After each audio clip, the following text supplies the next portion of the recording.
qu'ils soient touristes de passage, résidents en Valais, amoureux de la race d'airain, nombreux sont ceux qui fréquentent les alpages valaisans lors de l'Inalpe, qui profitent des sons harmonieux des sonnettes lors de promenades en montagne ou lors de participation à des matchs de rennes. Mais savez-vous comment sont faites ces sonnettes qui enchantent vos oreilles? Eh oui, on dit sonnette et non pas cloche. Je vais me rendre chez David Vaquin, rue de la Treille à Sion, pour assister à leur naissance. Ouais, alors formation, moi j'en ai pas vraiment beaucoup dans ce travail-là. J'ai fait, à la base je suis vendeur, j'ai bossé quelque temps comme commercial, après j'ai fait un peu l'article 41 en serrurerie dans une entreprise de la région. Et après j'ai monté un petit peu un garage de restauration de véhicules anciens que j'ai abandonné suite à la reprise de l'entreprise à mon père en 2011. Là je suis en pleine préparation pour finir faire les matchs un peu d'été. Préparer aussi pour l'automne, et puis la production part aussi un petit peu en France, en Val d'Ost et en Suisse allemande aussi un petit peu. Passons à la première étape, le découpage de la tôle. Alors ça c'est un chalumeau découpeur plasma, c'est un châssis qui tourne autour d'un gabarit, ça c'est pour les numéros 2, après on peut changer toutes les matrices, ça va être 2, 3, 4, jusqu'à 6 au fait, juste en changeant ça. Alors ça c'est un gabarit numéro pour la numéro 5 et la 6.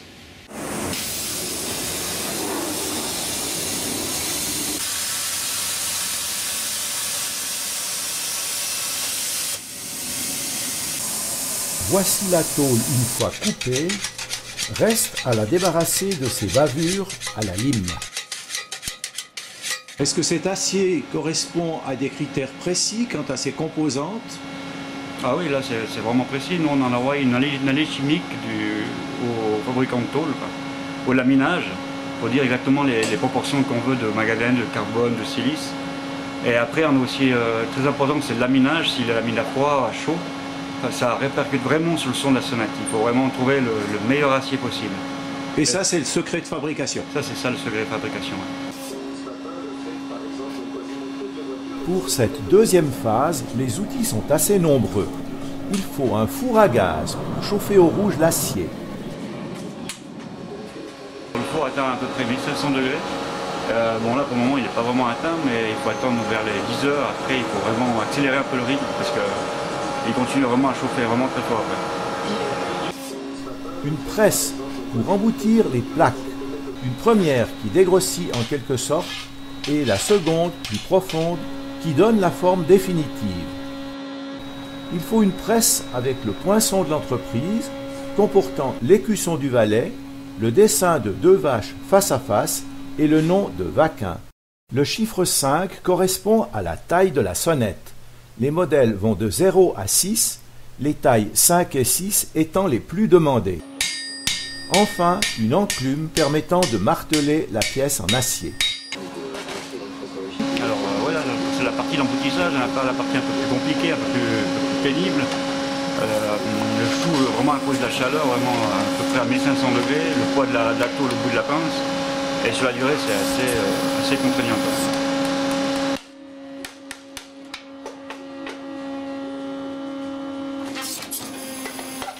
Fortement chauffé, le métal rejette du carbone sous forme de scorie. Les moules sont fabriqués par notre part en plâtre pour avoir exactement la forme qu'on veut. Après, on donne dans une entreprise, de la fonderie d'Ardon ou ailleurs, qui nous fabrique vraiment en fonte d'acier. Bon, après, il y a toujours des points d'usure, on peut les recharger à la soudure, on peut les modifier. Mais c'est à peu près ça le principe, quoi. Mais ça dure des années, hein, comme... Ça dure, là, mon père, ça fait une bonne vingtaine d'années quand il fait les moules déjà. Un premier martelage à chaud permet d'amincir les bords de la coquille.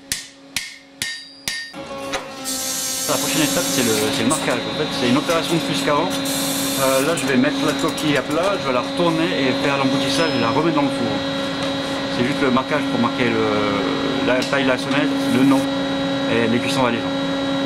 Est-ce qu'il y a des déchets dans cette fabrication et pour quelles raisons? Les déchets, oui, alors ça, on a pas de défaut quelques déchets, mais ça, c'est vraiment la façon de le faire, la chauffe. Il y a beaucoup de paramètres qui rentrent en ligne de compte. Mais bon, après, s'ils sont vraiment, après, je peux les vendre aussi pour décoration, pour les anniversaires ou des choses comme ça, ouais. Les déchets, ça veut dire qu'elles sonnent mal. Elles sonnent vraiment mal, ouais. Ouais. Il y a un son et un double son, ça je vous ferai écouter plus tard, mais on sent vraiment la différence. Quel est le prix d'une sonnette comme celle-ci? Là, c'est la taille numéro 5, c'est une des plus grandes, c'est environ 380 francs. Moi, je fais 7 grandeurs différentes, de la 0 à la 6. Vraiment, mon gros boulot, c'est plutôt dans la 5, pour les matchs surtout, essentiellement. Et au printemps, pas mal de petites aussi pour les génissons. Quelle est la durée moyenne d'une sonnette? Ça peut varier. En général, bon, quand on a de la bière, on a une sonnette là, mais ça datait en tout cas de 70 à 80 ans, quoi, quand même. Hein. Ça peut durer vraiment très longtemps. Aujourd'hui, on va faire un peu ce qui est les bords, en fait, c'est amincir les angles pour que la sonnette se croise. Là, on voit déjà la préparation en brut qui sort de l'emboutissage. Là, elle ne se croise pas du tout. Les coquilles sont placées verticalement dans un autre four pour être chauffées sur les côtés. Un martelage à la machine puis au marteau va permettre d'amincir les bords. L'opération suivante est floutée car c'est un secret de fabrication. Il s'agit de compresser l'acier pour lui permettre de donner un meilleur son.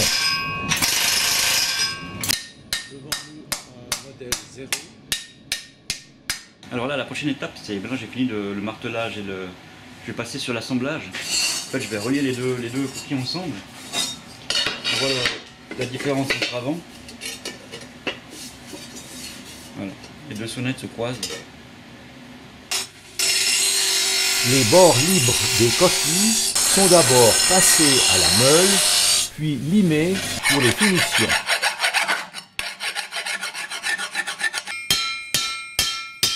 De très nombreux coups de marteau sont donnés pour permettre le bon ajustage des deux coquilles.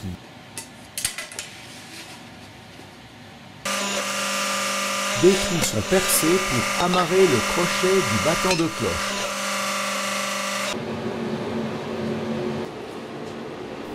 Et l'on commence la soudure des deux demi-coques.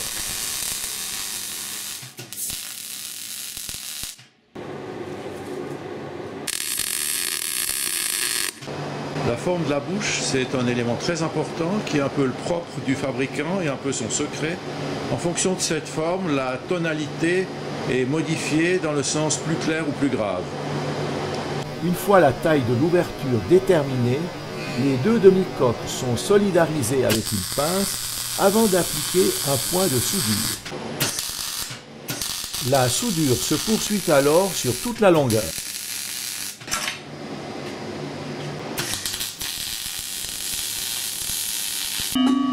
Le son émis par la sonnette devient plus clair.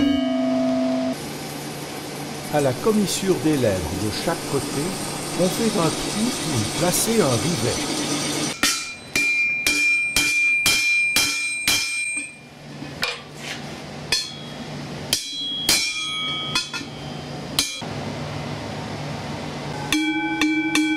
La sonorité de cette sonnette s'améliore. La prochaine étape a lieu à la forge. C'est le brasage de la sonnette, autrement dit un processus d'assemblage permanent qui conduit à la continuité de deux surfaces réunies. Dans le cas présent, il va se faire grâce à un métal d'apport fait de zinc et de cuivre, en l'occurrence de simples boules de cartouche. Vous allez voir fondre cette pièce qui fusionne alors avec l'acier. Ce processus amène une certaine souplesse, une certaine élasticité à cette zone.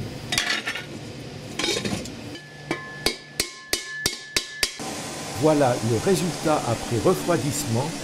Le laiton est mélangé à l'acier. L'étape actuelle consiste à meuler les soudures afin qu'elles soient lisses tout autour de la sonnette. Une poignée est fixée par soudure, puis limée pour éviter qu'un bord tranchant ne coupe le cuir du collier. Pour le nettoyage final, on procède au sablage, soit une projection à grande vitesse par air comprimé à travers une bulle d'un sable abrasif. Les surfaces sont ainsi débarrassées de toutes leurs impuretés. À cet effet, la sonnette est placée en cabine étanche, déplacée à l'intérieur grâce au bras d'un technicien protégé par des gants épais. Pour lui donner un aspect brillant, rien ne vaut un bon coup de spray.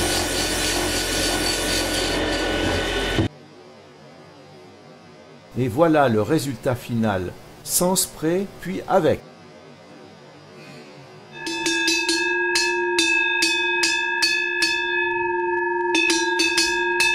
Je vois que les clients viennent ici à l'atelier pour faire réparer leur sonnette. Quelles sont les principales réparations qu'on a à faire? Alors essentiellement, ça se fissure de côté à cause des vaches tapent contre les rochers, donc elles se cassent, ou des poignées à changer, des battants, ou toutes sortes de réparations en fait. Mais essentiellement de la soudure. Ici une cloche qui vient pour être réparée. La poignée est usée avec un bord qui est devenu tranchant, usé par la courroie en cuir, très étonnant.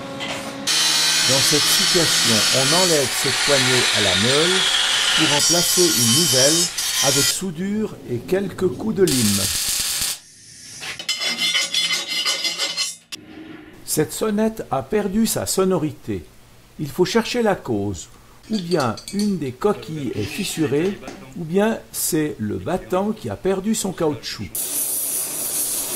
En chauffant la coque, on ne retrouve aucune fissure.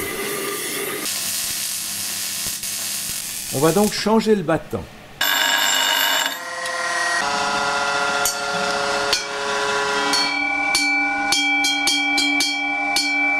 Cette cloche a bien 60-70 ans et son son commence à devenir assez sombre.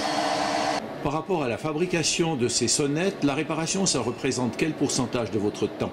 Oh, c'est pas énorme, 10% à peu près, mais le plus gros boulot c'est vraiment au printemps.